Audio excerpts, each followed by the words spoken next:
عمر پەرلەمانتاری کوردستان لە فراکسیۆنی کۆمەڵ لە ڕێگەی هەڵی تەلەفۆنەوە لەگەڵمانە.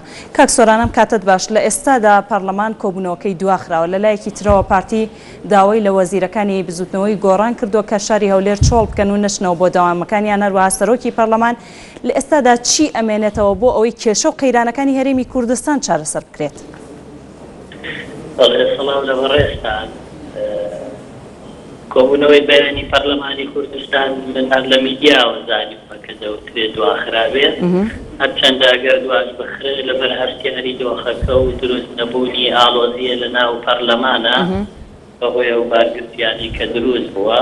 چکە ئێمە هەمیشە کۆ بووین لەسەرەوەی لە هەر شتێک ناکۆچی و گرژی هەبێ دەبێت نەهێڵی پەرلەمان بگرێتەوە. چکە شوێنی خەڵکی کوردستان تەنها شوێنە کە ئێستا جێی هیوا و ئومێدە بۆ ئەوەی کە هەمووان کۆ بکاتەوە و ئاڵۆزیەکان هێور بکاتەوە.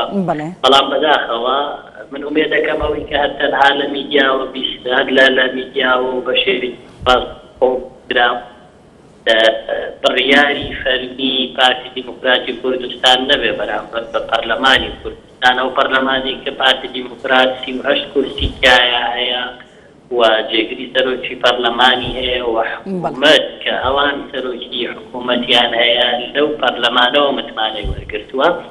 ئەگەر ئەوە ڕوو بدات کە بەو جۆرە مامەڵە بکرێت لەگەڵ سەرۆکی پەرلەمان، لەگەڵ سەرۆکایەتی پەرلەمان، لەگەڵ پەرلەمانتاران، ئەو کاتە کودەتایەکی سپی دەبێ بەسەر شەرعیەتی خەڵکی کوردستانە. هیچ مانایەک بۆ هەڵبژاردن و بۆ دایدان و بۆ جێنەرایەتی خەڵک نامێنێ کە ئومێد ناکەم ئەمە ڕوو بدا و ئومێدیش ناکەم ئەمە بڕیاری ڕاستی بێ.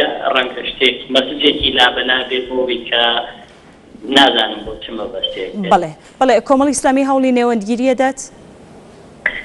بەدڵنیاییەوە کۆمەڵی ئیسلامی هەمی کە کاتێک سکرتێری پەرلەمانی هەبووە، کاتێک کە فراکسیۆنەکەی هەبووە، ببێتە هەوێنێک لە سەرۆکایەتی و لە ناو فراکسیۆنەکانە ئەو ئاڵۆزیانە نەقڵ نەبێت بۆ ناو پەرلەمانی کوردستان. بەڕێز سەرۆکی فراکسیۆن، بەڕێز سکرتێری پەرلەمان لە نیوەڕۆوە خەریکی ئەو دۆخەن کە بەو جۆرەی لێنەیە و هەموومان بتوانین پەرلەمانی کوردستان کە دامەزراوەی شەرعی بەراوی خوێنی شەهیدان و خەباتی خەڵکی کوردستانە نەکەوێتە ئەو دۆخە کە ئێستا دۆخێکی خراپە. ئومێدەکەی پەرلەمان واتە کاک سۆران ئێوە لە نیوەڕۆ ئاگاداری ئەوە بوون کە دۆخێکی لەم چەشنە دروستە بێت؟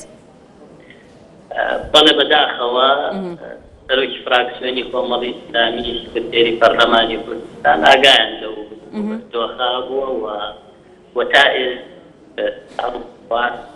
هیچ شتێک بەڕەسمی لەو دۆخە نەبێ. ڕەنگە مەسجی لابەلا هەبێ، بەڵام من تا ئێستا دەکەم شتێکی ڕەسمی تەوجیه نەکراوە بۆ ئەوەی کە پەرلەمان بەو جۆرە مامەڵەی لەگەڵ ئەگەر نادوادار هەموومان زەرەرمەندە بین لەوەی کە پەرلەمانی کوردستان وای لەبێ و کاتە مانایەکیش بۆ حکوومەت نامێنێتەوە. هەوڵەکانی ئێوە چی بوو بۆ چارەسەرکردنی ئەوەی کە وەکوتت ویستوتانە ئەوە دروست نەبێت؟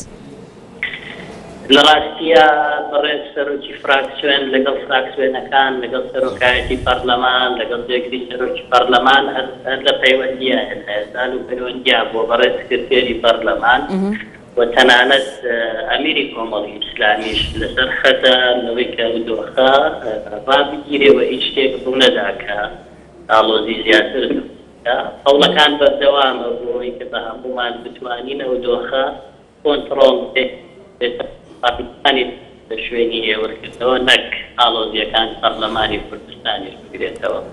بەڵێ سۆران عومەر پەرلەمانتاری فراکسیۆنی کۆمەڵ لە پەرلەمانی کوردستان، سوپاس بۆ زانیاریەکان و بەشداریکردن لەگەڵمان.